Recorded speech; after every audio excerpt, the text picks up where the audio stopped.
What's up, everybody? Welcome to the shop. I haven't been on in a while.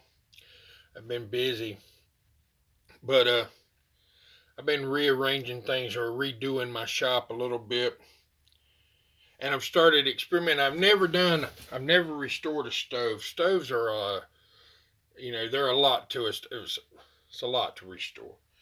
But I got this one. They had one of those 100-mile yard sales, and I found this little stove. I think I may give $1 or $2 for it. It was in rough shape. It is It's a 425D is what it is. But it was too much for me to make a video on. So I've been working on it. And I've been upgrading my shop as far as sanding. And this is where I'm at on the stove. It was in really, really, really rough shape. But you see, I mean, it still looks rough, but I'm getting it prepped for painting. And I don't foresee it as being perfect.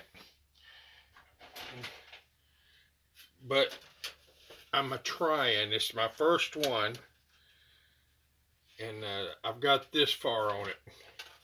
And I've been experimenting with all kinds of sanding. Let me just show you. See if we can see right here. With this sand blaster. And my compressor, it'll push it, but it won't last, a long time. You have to take breaks. And it sandblasted. It did okay. I mean, for a home job. And then I went and got one of these. And I've just now modified this. And surprisingly or not, man, these do pretty good. But it'll go through the media real quick. And I'm using sand. And instead of spending a whole lot of money on that $50 and $60 for I don't know, what was it, like 40 pounds or less of media, I have some sand and I got a sifter. So I sift my sand before I put it in there to get all the bigger chunks out. And we've been using this high-speed sander with the air tool. And it takes it off. It's borderline a grinder. And this thing does really good on flat surfaces. Ouch. It'll smooth it out real good on the flat surface. I've been hitting this thing with everything, just trying to experiment as to what's the best thing to use.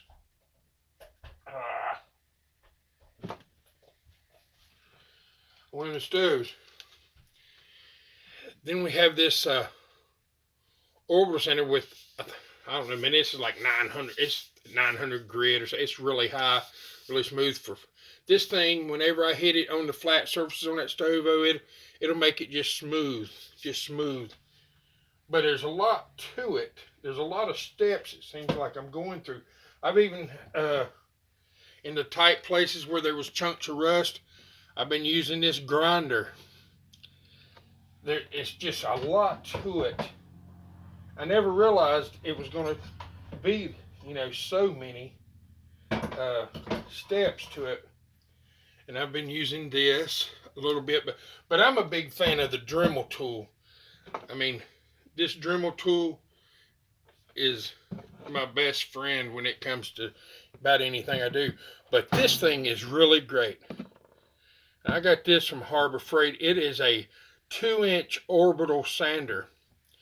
Now you have to get the pads. The best place to get the pads is off of Amazon, and you can get a pack. It's got a variety, and it does pretty good. I put an inline regulator on it, but this thing I've been finishing the tight places with it with some like 1,000 grit, and it does pretty good. But to get it off, to get the bulk of it off, the sandblasters and this thing right here will get the bulk of the paint off, it seems. But this thing right here has been doing good for the finishing up, to make it smooth, getting it ready for painting. I really like it. So that's where I am as far as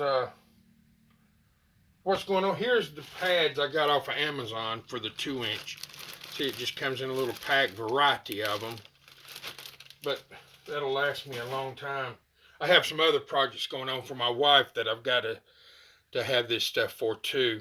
So, and I like restoring lanterns. I'm thinking, uh, it's going to be really easy to do a lantern. Here's the tank, and it's coming out pretty good as far as prepping. I'm about to say it's ready for painting. It's a let me see here if I can see.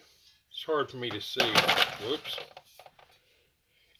It's 766. So that's it. And this thing was real. It was black and burnt, and there was crusty down in here. Man, I could hear it shaking around.